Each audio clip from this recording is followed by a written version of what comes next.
I will say the same thing. I will never be a hypocrite. Outfit, my brother. We have a movement of 5 million people. But we have, let me just say this. Let me say this. No, on matters of... You're just suckers. No, on these committees, is this based on leadership and competence or political allegiance? First, let me say, Ekuru, because I'm in Parliament, let me pass the laws, you go to court, because you've told us... Yes, I will. The stronghold of Third Way Alliance is in the Court of Appeal. You go there and practice what you practice there. I will do my job as a legislator. I will. Trevor, back to your question. I heard the leader of majority, because these changes in the leadership of the committees have largely affected the membership of the majority.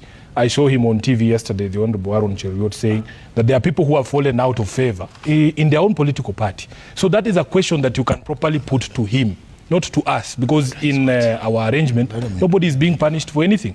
We had 2 committees, and that is the County Public Accounts Committee. The chairperson in the last session was Honorable Moses Kajwang. He is still the chairperson of PAC. We had the chairperson of the Public Investments Committee, chaired by Senator Ososi. He's still the chairperson. But your people are now being fronted to other roles. That's what I'm telling you. When it comes, let me explain. When it comes to elections in the committee, and I want to share my personal experience.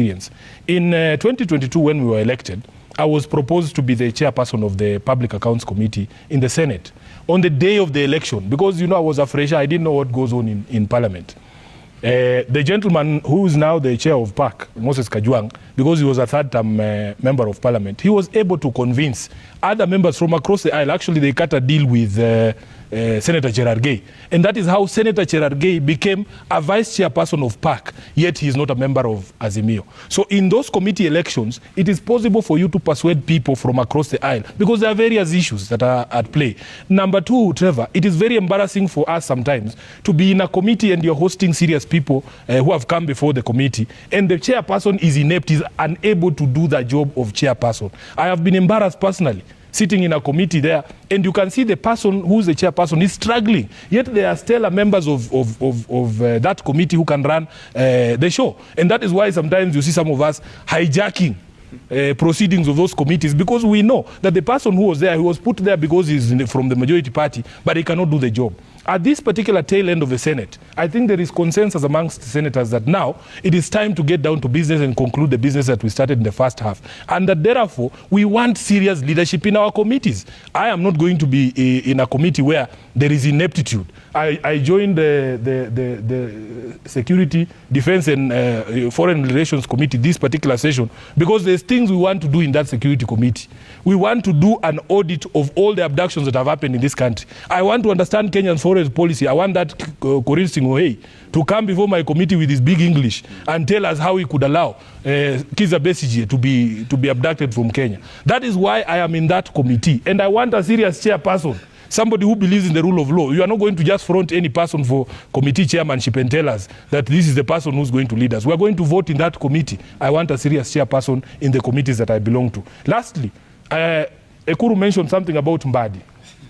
Mbadi is my former chairperson, but he's a cabinet secretary in Kenya Kwanza government. There are things that Mbadi says, and I see that he remembers where he came from. For instance, when Mbadi said that he will be proposing a reduction in taxes, including pay as you earn, that is ODM.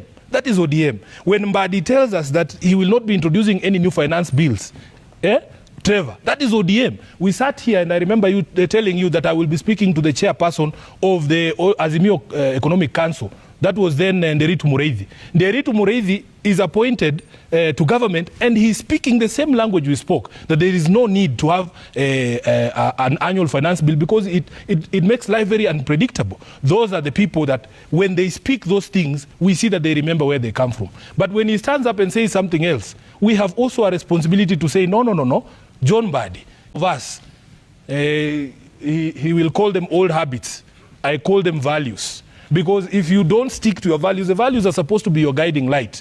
I will receive a lot of flack for some of the things that I've said here. But Trevor, you can count on me. You can call me any day. I will say the same thing. I will never be a hypocrite. Okay. I actually want to agree with Trevor. I mean, no, with the senator. But what he's also not saying to Kenyans, honestly, is, you see, luckily we are all lawyers here of many years of legal practice, including academia. there are two words that we use in legal, in legal jurisprudence: de jure, de facto. Now, de jure is, of course, basically within the law, but de facto is about facts.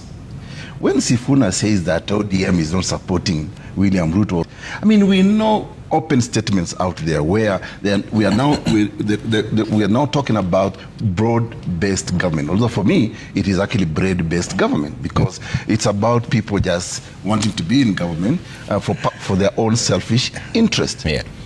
We had some of the closest allies of Sifuna's party leader, yeah, being promoted into positions of cabinet. Opio Andai is not just an ordinary. Asan Joho, Mbadi, and Oparanya. We know those are very top leadership. They were top leadership in ODM. And therefore, let's not lie to Kenyans. Yes, you may not have signed any coalition agreement with Kenya Kwisha or Kenya Kwanza, as Kenyans prefer to call it, but truth for the matter is, the fact for the matter is that we have got members, senior members of ODM actually in government. Okay. And wait, Sifuna? Sifuna, you will have your right. You have your own political party. You run a very small outfit, my brother. We have a movement of 5 million people. But we have, let me just say this. Let me say this. No, on matters of ODM, I am the SG of ODM and I'm here. And how can you know more about it? Therefore, you will respond. I am very happy to run a small outfit. Yeah, so I want to explain something. Than for you to pretend you are the biggest political party, but you're just suckers. No, you just suck up to, come on. Let me explain something. Can I the reason why can I finish? Can I finish? You'll respond. You see, just write it down. The problem with ODM. Finish. I will.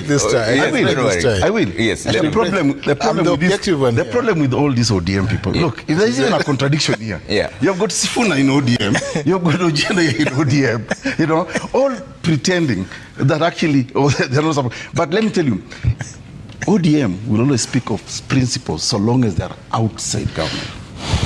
I use the example of Mbadi, Oparanya, Joho, and who's the other guy?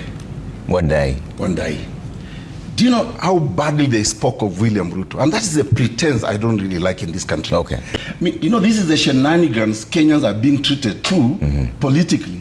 And for me, when it is convenient to Sifuna here, and I'm sure Sifuna has instructions to take a certain stand, which I think, you will respond. You're here. You'll respond. Just like you'll respond. Why don't you want me to? He's not speaking. Not yet. Okay, continue. He's not speaking. We're waiting for you to finish. Yes. So let me tell you the mischief here. Yes. ODM is speaking from both sides of the mouth. Okay. Sifuna has instruction all this position because he is an authority in ODM, because he's an SG, yeah.